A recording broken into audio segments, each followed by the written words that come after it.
Welcome to the Lean Out Your Business podcast, a show dedicated to helping entrepreneurs accelerate business growth and simplify success. I'm your host, Crista Grasso, and I've been working with businesses for more than 2 decades to help them lean out and optimize what's working while eliminating anything that's not adding value.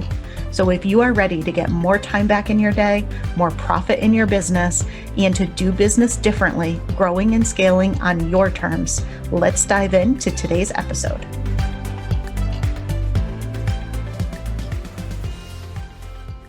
Hello, everyone. Welcome to another episode of the Lean Out Your Business podcast.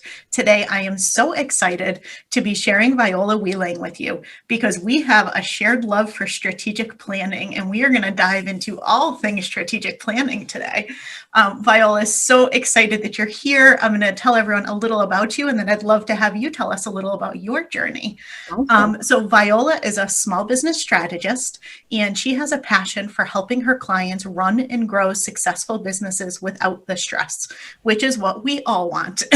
She focuses on building a strong business foundation that will be sustainable in any business environment. So Viola, welcome. Tell us a little about yourself. Thank you so much for having me. Thank you for the introduction. And like you mentioned, we have a shared passion for strategic planning, because I really do believe that that is the way to run your business, right? I actually have a program called Business Done Right. That's how strongly I believe in strategic planning.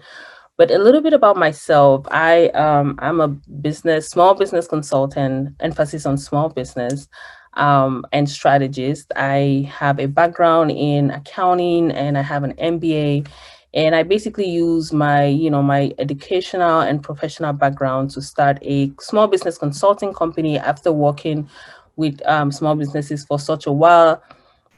I felt like, or I know that I had a good understanding of just the ecosystem of the environment for small businesses and what it took for success in that environment. So that is basically what my business does, is I help small business clients to build a sustainable foundation so that they can grow and be successful and reach any heights that they want. And oftentimes it takes them overcoming all the different hindrances or roadblocks that other businesses often face. But with that strong foundation, they're able to really kind of break through those barriers and grow and achieve success. So that's what I do for my clients.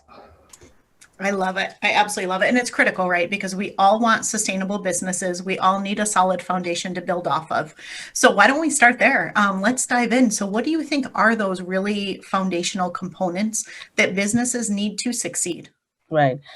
Great question. And I say this without any bias. I really do feel like, there's so many things that a business needs to kind of run, but there's some things that are really foundational. Like, you absolutely cannot make it with certain things really being intact, right?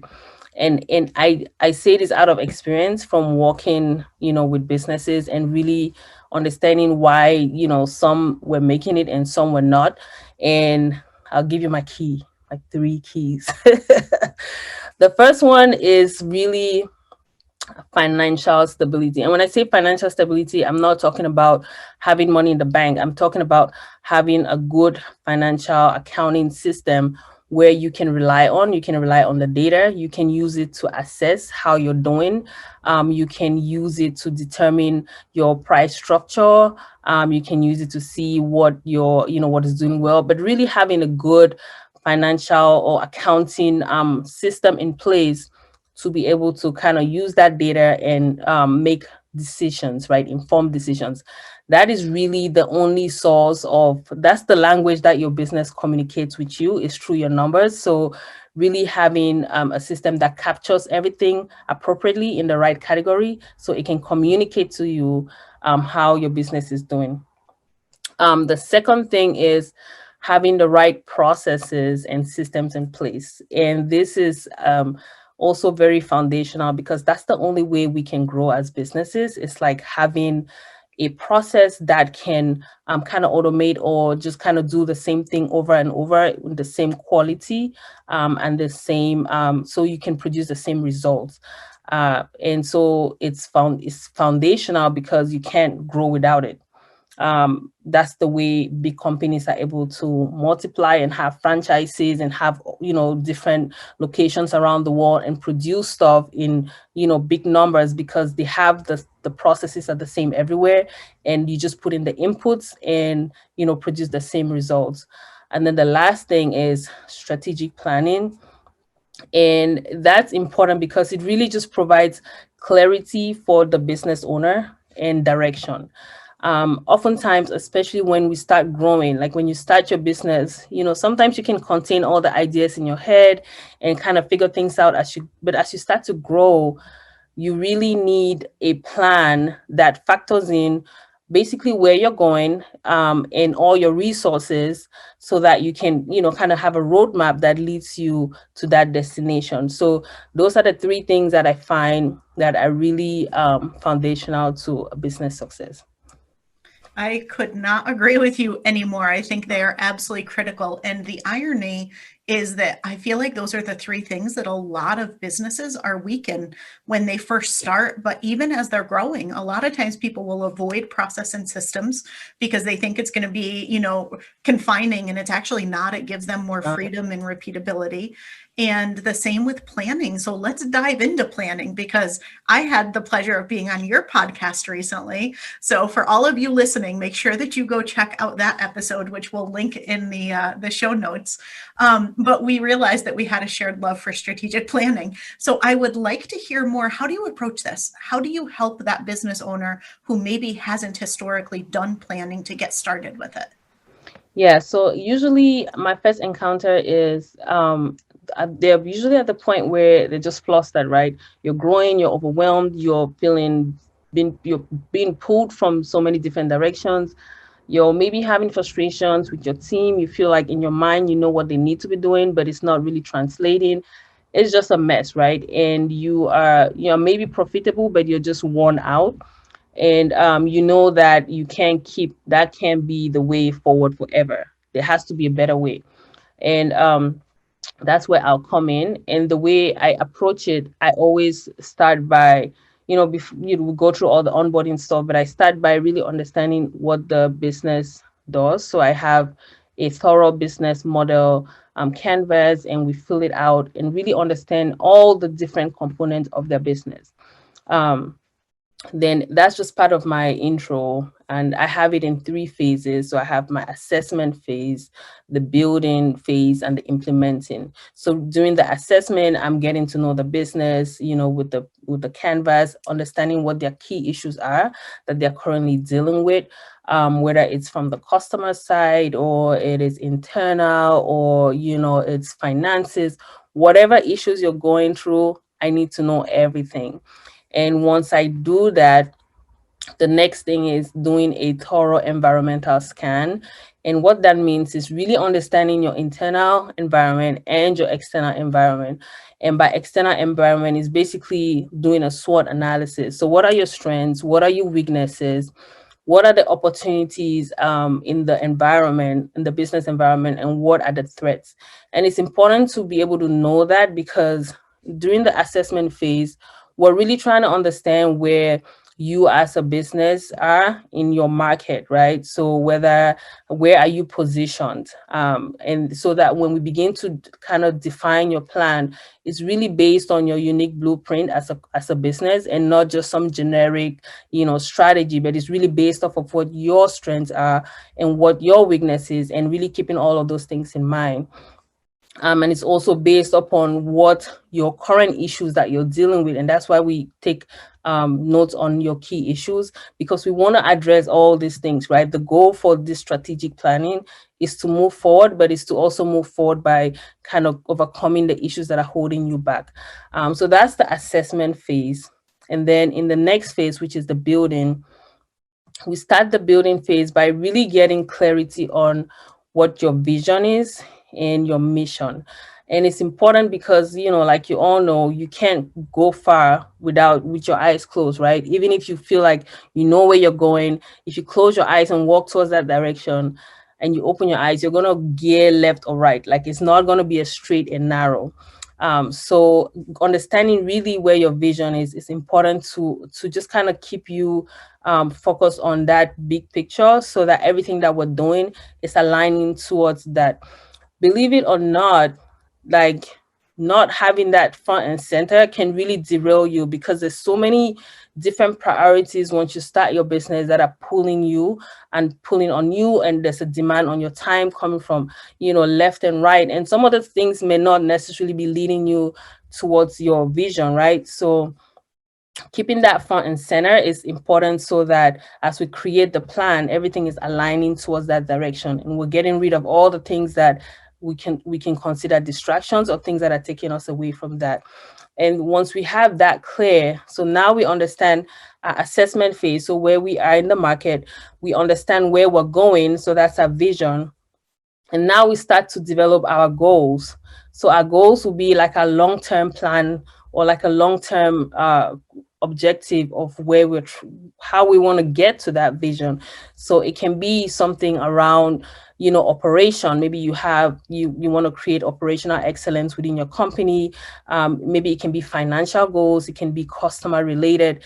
So it can be a host of different things, but all those things that will get you closer to your vision. And then we also would create the objectives, which would be like the short-term measurable things that would help you achieve your goal. So an example of an objective can be something that is measurable, specific, time bound. So like maybe increasing your customer base by 20% in 2021, something specific that you can track as a KPI later on in your plan. So now we know what our what's are. So our what's are the goals and objectives. So what we want to achieve.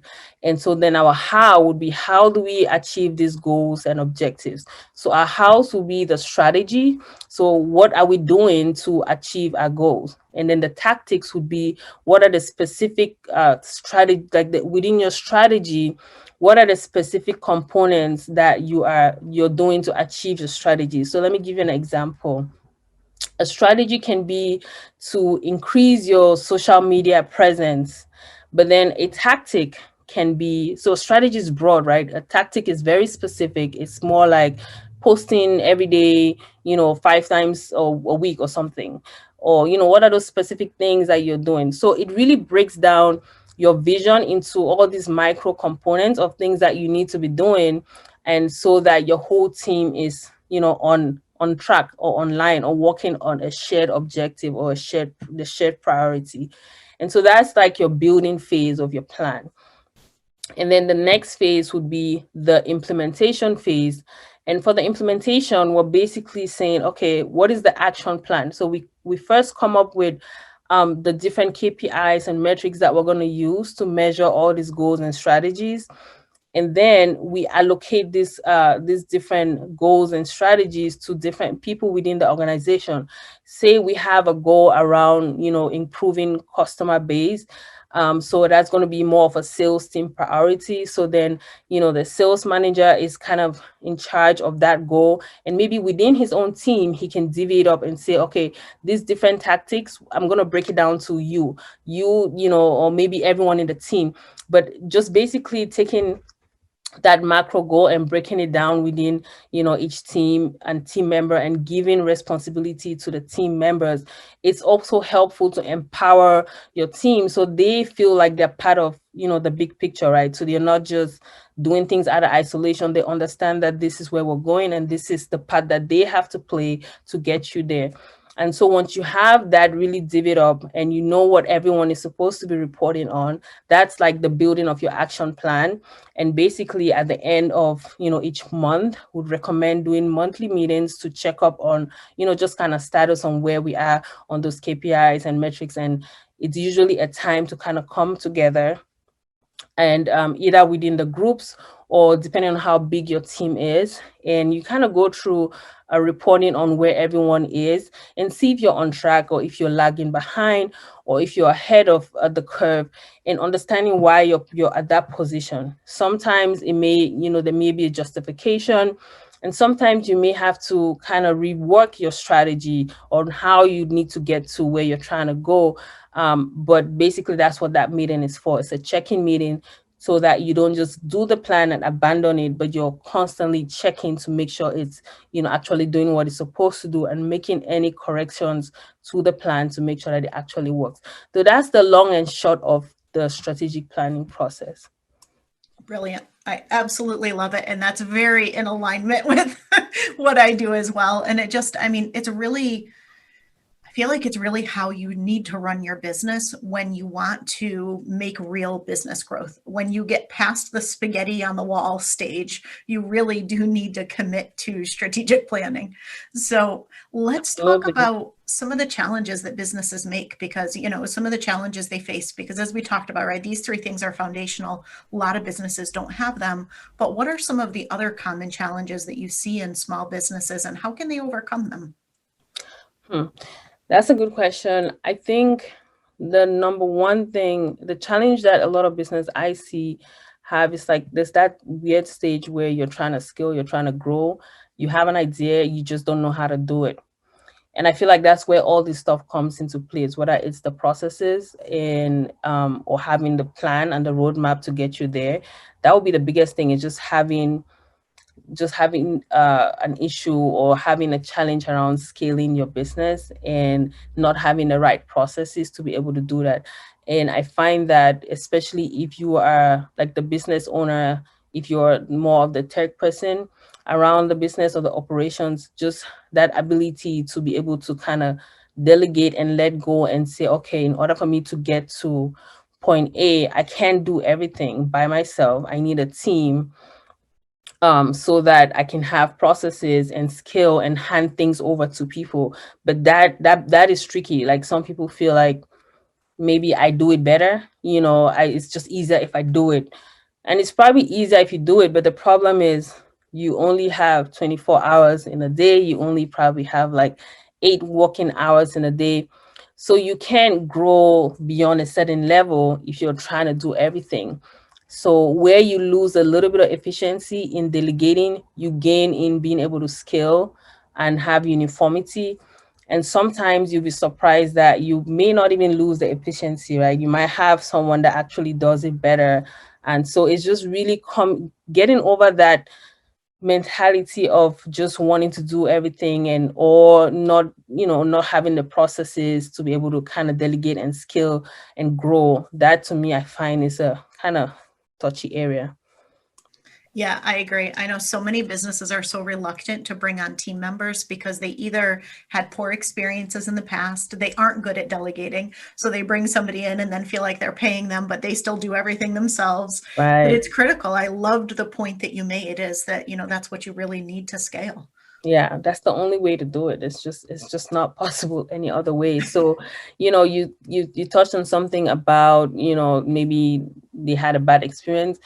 And so for me, I think it's something to kind of reflect and say, how can I do this better? Clearly, other people are able to do it. So they must be, maybe I'm not doing it right. And also reflecting on ourselves to see, how we can improve our process, how we can make sure that the role is clear, how we can find the right person, how we can train, because somehow the whole world is able to do it. So the problem is with us trying to figure out how to do it right. So yeah. Yeah, and going back to some of just like the systems and processes, I find that sometimes people struggle with bringing somebody good on board. They don't really know how to effectively hire, but more often than not, it's they have good people. They just don't have good systems and processes to Yeah. onboard that person, to make it so clear so they know what to do and why they're doing it. Do you find the same thing? Absolutely. Actually, I have had situations where, the business owner is frustrated because they feel like the team members are not doing what he thinks they should be doing. And then the team members are frustrated because they feel like they don't have enough direction. So everybody, I feel like, to a certain degree, everybody wants to be able to do some fulfilling work, do something, that they can be proud of. I don't think most people don't just want to sit and not be productive. You have to give them the tools, right? And so whether it is really being clear on what the expectations are. And I think the good thing with a strategic plan, it also touches on just kind of, delegating and having accountability, because within the plan you have, you get to the point where you're able to say, okay, this team is responsible for this. And then within that team they can say, okay, you can be responsible for social media, you can be responsible for newsletters, you can be responsible for, the whatever. You can delegate, and everyone has a role that they know that this is what my expectation or you are expecting from me. So it I see that a lot, but I think, like I said, we just have to reflect and see how we can make that process better for the team members, because I think it can be done. We just have to figure out how to do it. Yeah, and I like that approach in general, right? It can almost always be done. You just have to figure out how to do it, no matter Right. what you're talking about. Exactly. Exactly. So I feel like you shared so many great tips here, but I'd love to hear, are there any other things from a small business owner position perspective that they can do to really position themselves to be able to grow and have success?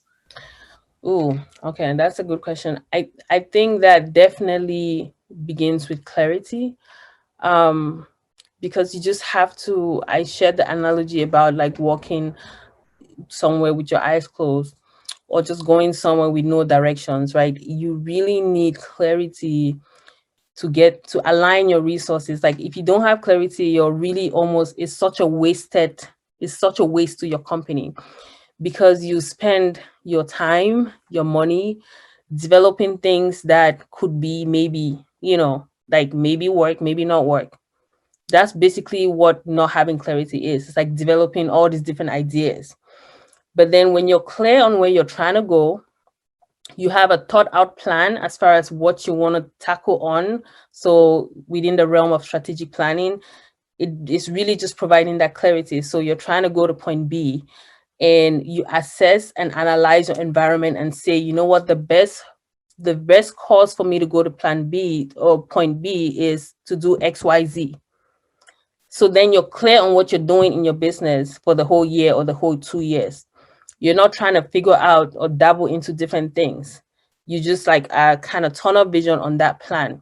It takes away so much waste. And at the least, it helps you know if it's going to work or if it's not going to work, because then you'd have spent your time to develop it. And if it doesn't work, then you know that this strategy doesn't work for you. But just trying to do everything, it is just too much. So I think that's a big thing for me. I think really being clear and having a plan, it's a great way to be able to grow and scale. Yeah, I love it. I mean, that's basically what a lean business is all about. So it's absolutely. So one of the questions I always ask everybody, and I'm dying to hear your answer and perspective on this, is in your business, how do you work smarter, not harder, and keep things lean in your business? I feel like a broken record here, but it's really clarity. I agree 100%.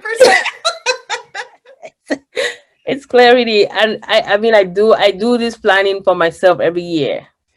So every year we do it in my business, and we figure out what's the direction, and we that way I don't have to, if a new fancy thing comes out, I'm not like, ooh, let me try this, let me try. No, I have a plan, I'm clear on where I'm going, and that's basically what I do, and it yields result. It really works. So yeah, I would say really clarity. I love it. So tell people more about you. I'd love to hear, what do you have going on? What's coming up next for you? And where can people find more about you? Absolutely. Thanks for the opportunity to share. So you can find out more about me. My company is called The Business Essentials. So my website is thebessentials.com. You can link up with me on Instagram, LinkedIn, Facebook at thebessentials.com. I also have a podcast similar to yours, where I either share on topics such as this, or talk to other, people in the industry or experts in the industry around small businesses. And it's also called the Business Essentials Podcast. Um, as far as projects, I have a course launching at the end of the month. I don't know, this is sometime in April. So at the end of April, I'll be launching a course called The Business Done Right. It's basically your 5-step strategic planning framework. And we go into a lot of details on how to, if you want to do this yourself, how to kind of walk through that process and achieve the same level of success without having to hire a professional. So I would also link that information where you can find more details on that. And yeah, that's what I basically have going on right now. Sounds exciting. Well, thank you so much for being on. You shared so much wisdom, and my listeners will resonate with all of it because it aligns so much with what I talk about. So thank you. And everybody, you will find all of the links in the show notes. So please do go check her out online as well as check out her course. Viola, thank you again for being here. Thank you so much for having me, and thank you everyone for listening. Thank you for joining me for another episode of the Lean Out Your Business podcast. I hope you got a lot of value and actionable insights from today's show and would love if you take a moment to leave us a review. If you have any questions on today's episode or on how to lean out your business, join us over in our private Facebook community where every week we do live training and Q&A, and I'd love to have you be part of the conversation. Head to leanoutmethod.com/group to join us. And before you go, be sure to subscribe to the show so you're the first to know when we release a new episode. We'll see you next week.